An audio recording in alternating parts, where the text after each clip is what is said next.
Hello guys! Ngayong araw na ito ay maaga akong nagising dahil sasamahan namin magpapamedical ang mama ng aking BF. So ayan, nandito na kami sa terminal papuntang Caloocan City. Ayan, after ilang minutes ng paghihintay, sa wakas ay napuno din ng bus at papunta na kaming Caloocan City dahil doon magpapamedical ang mama ng aking BF. Finally, nandito na din kami sa Caloocan City at kailangan namin sumakay ng LRT. Ayan, dito first time ko pa lamang makakasakay ng LRT at hindi ko na nga na-videoan yung pagkasakay namin dahil siksikan na ang mga tao sa loob ng tren. Pagkatapos namin hihatid si mama, ayan, kumain muna kami sa Jollibee at habang hinihintay siya, naglibot-libot muna kami at napadpad pa kami sa Manila Bay. At ayan, nagpa-video pa nga ako sa aking BF. Ayan guys, napadpad pa nga kami sa MOA dyan. Habang hinihintay si mama, ayan, naglibot-libot muna kami dito sa MOA. Pagkatapos namin sa MOA, ayan, papunta kami sa IKEA dahil meron namang daan sa MOA papuntang IKEA. Pangarap ko talagang makapunta dyan sa IKEA guys.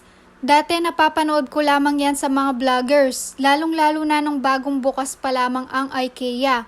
Pero ngayon, ayan, isang pangarap na naman ang natupad ko. Kaya malaki din ng pasasalamat ko sa mama ng aking BF at sa aking boyfriend dahil sinama nila ako dito. Parang nakapunta na din kami sa ibang bansa dahil ayan, meron din silang pampasalubong dito. Napakamura lang guys, ayan yung mga prices nila. Tignan nyo naman kung gaano kamura ang mga gamit dito sa IKEA kaya napabili agad kami.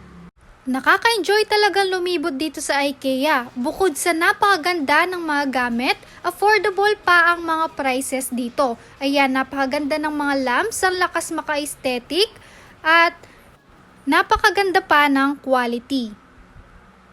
Marami ring mga organizers dyan. Ayan, tulad niyan, napakamura lamang. Meron 20 pesos, 30 pesos, 60 pesos, kaya marami ka talagang mabibili dito sa IKEA. Pagkatapos nga naming lumibot dito sa IKEA dahil nagutom kami, ayan, kakain muna kami dito sa kanilang restaurant.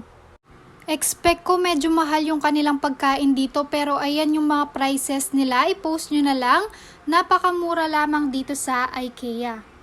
At ayan na nga yung mga nabili naming mga pagkain. Thank you so much po. Tignan nyo naman, napakaganda ng ambience dito sa IKEA. Napakadaming mga kumakain dito. At refillable pa talaga yung drinks nila for only 50 pesos. May only drinks ka na. Ayan, pagkatapos po namin sa IKEA, pauwi na po kami sa Pampanga. Dito ko na din po tatapusin yung aking vlog. Maraming salamat po sa panonood. Please like and share po. Maraming salamat po ulit. Paalam!